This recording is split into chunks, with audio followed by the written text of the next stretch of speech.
Hey y'all, I got a question about my Notion research log that I mentioned in an episode of my podcast.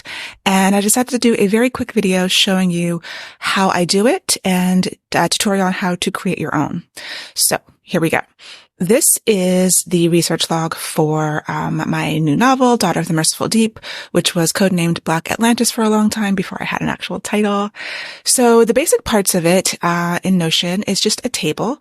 So we have the title of the resource, the source, which is often a website. Sometimes it's a book or a PDF file that I've downloaded. I give it tags so that I can organize them. So basically the topic that it relates to. And I like to see the date. So this is the first one. I started this book in December 2021, and I can actually sort by the date, sort by descending. I was working on it up until July of 2023, when I was doing revisions and just checking things. So it just gives you a good snapshot about what you are doing. And in Notion, I can also filter by tags. So I have memory is a big theme in this, and I have this looking a little bit different. I just put the date earlier, but it's the same fields. Now the good thing about Notion is aside from just being a table, you can open up each entry and you have, text here. So I usually put quotes in from the resource that I'm using. So, I know what I'm doing. Sometimes I'll put my own notes in here, and yeah, so you can really customize this any way you want to. And I wanted to show you how you can create your own version inside of Notion, which is free. So this is my brand new blank Notion test ground account. So I'm going to create a new page for our research log. So usually if you go to private, there's a plus sign here, add a page. I'm going to add a new page. I'm going to call it research log. And let's get rid of the sidebar. All right. So this is very blank. It gives you some suggestions to get started with, but we're going to go right down here. It says hit slash for commands. So I'm going to hit slash, and I'm going to go down past the basic blocks. These are all the different types of content you can have in Notion. But I want a table view.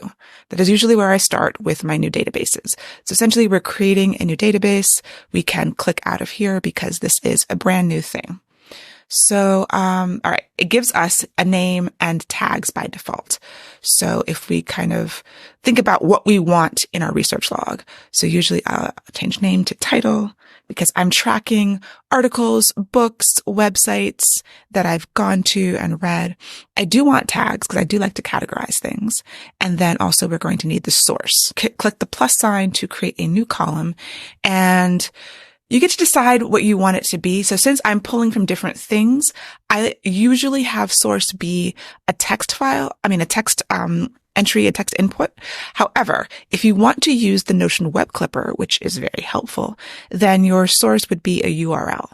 So it depends on if you're going to manually be tracking your URLs and if you know you're going to be including lots of things like books and PDF files, things that don't necessarily have a URL. Let's go ahead and use the text. And I'm going to put source there. We can actually add another one for URL to, if you want to use the web clipper, which can be actually helpful. This is a little bit different than the one that I showed you, but this might give you more flexibility. So we'll just keep URL in there. And now if you'd also like to have the entry date so that you can sort it, add a new property, and we are going to scroll down and go to created time.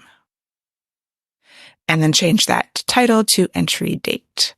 You can keep it as created time if you want to, but it makes more sense to me to be entry date. So you'll see that the three default ones were created today at the time that I am recording this. And now we have our basic log. Give a title to your view. So I like to call this all because I will create other views that will be filtered by different ways. So here's the basics of our research log. So let's say you go to a website and it has something really interesting that you're researching for your project. You would come over to your research log and enter something in. And you find, this perfect resource here that you want to collect and reference again. So I will usually go and figure out the title, like this sounds a good title, copy that. This is one way to do it. So put that in here, give a tag. I'm going to create my new tags. So this is about bees. You can create tags. Maybe you want to have mated animals or animal mating. And that is a thing that you're researching for your Shifter Romance novel or whatever. Source, here is where you can choose. You can just be like the web, and then you can give the actual URL of this article.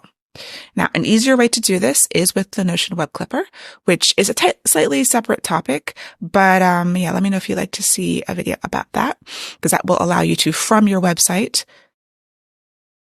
click the Notion Web Clipper if you install it into your browser, and then you can automatically save it to Notion.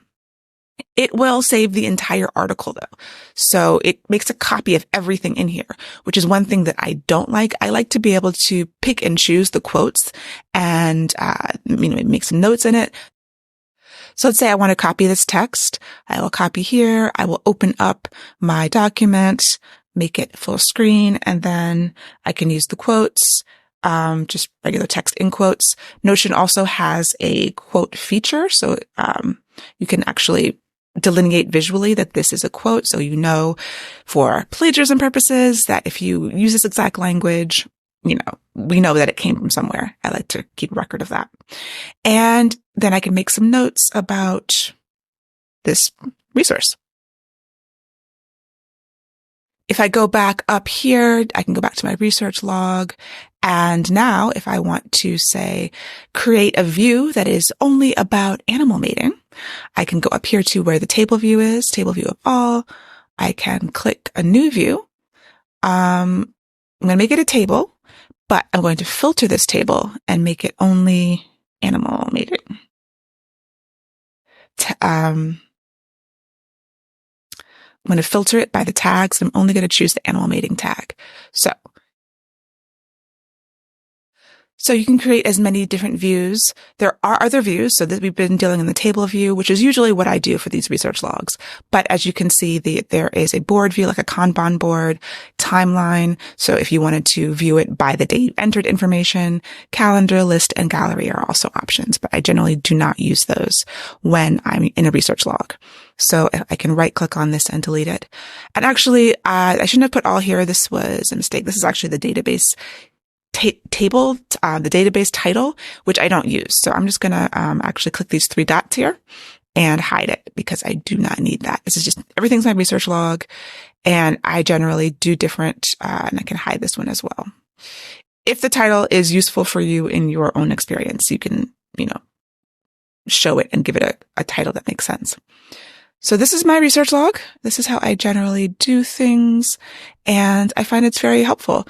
And like we can see in the other example back in my own Notion database, it is full of stuff, lots of different tags and lots of different information. Another helpful thing that you can do is to give, as opposed to these generic icons, you can give it specific icons. So this is my Proverbs list. This particular book, every chapter opens with an African proverb. So I was collecting them. As I put a note to myself, I'm keeping that in Scrivener as well. But I wanted it to stand out in the list. So you can use any of the emoji icons. There are different icons in here, and then you could upload custom imagery too. And so let's change this icon to a castle.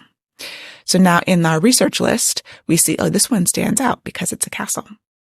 You can do stars. You can do any icon. I also give the actual research log an icon. You can add a cover if you want to be really fancy. And that's one of the great things about Notion. Let's see, just choose one at random that, you can make things look the way you want them to. Generally in a research log, I'm really here for the functionality. I want to get in and get out and get back to writing the book. So hopefully this helps you create a research log of your own. Let me know in the comments if you have any questions. And yeah, it's a pretty easy process, and I found it to be extremely helpful in organizing all of the different resources that I go through over the course of years as I'm writing and revising and editing these novels. If you want a copy of this Notion template to use in your own projects and you don't feel like building it yourself, a copy is available as part of my course, Imaginary World Building, Creating Fictional Worlds for Writers. There are lots of other resources, tools, and templates in the course to help you organize your story world build, start plotting, creating your story from the ground up in a really cohesive and organized way. So there's a link in the notes below about how you can get the course. It's on sale for 20% off until June 10th, 2024. And it's also available at myimaginaryfriends.net. So you can check that out there. Hope this helps, and hope that you are well on your way to organizing all of your notes and your research for your own stories.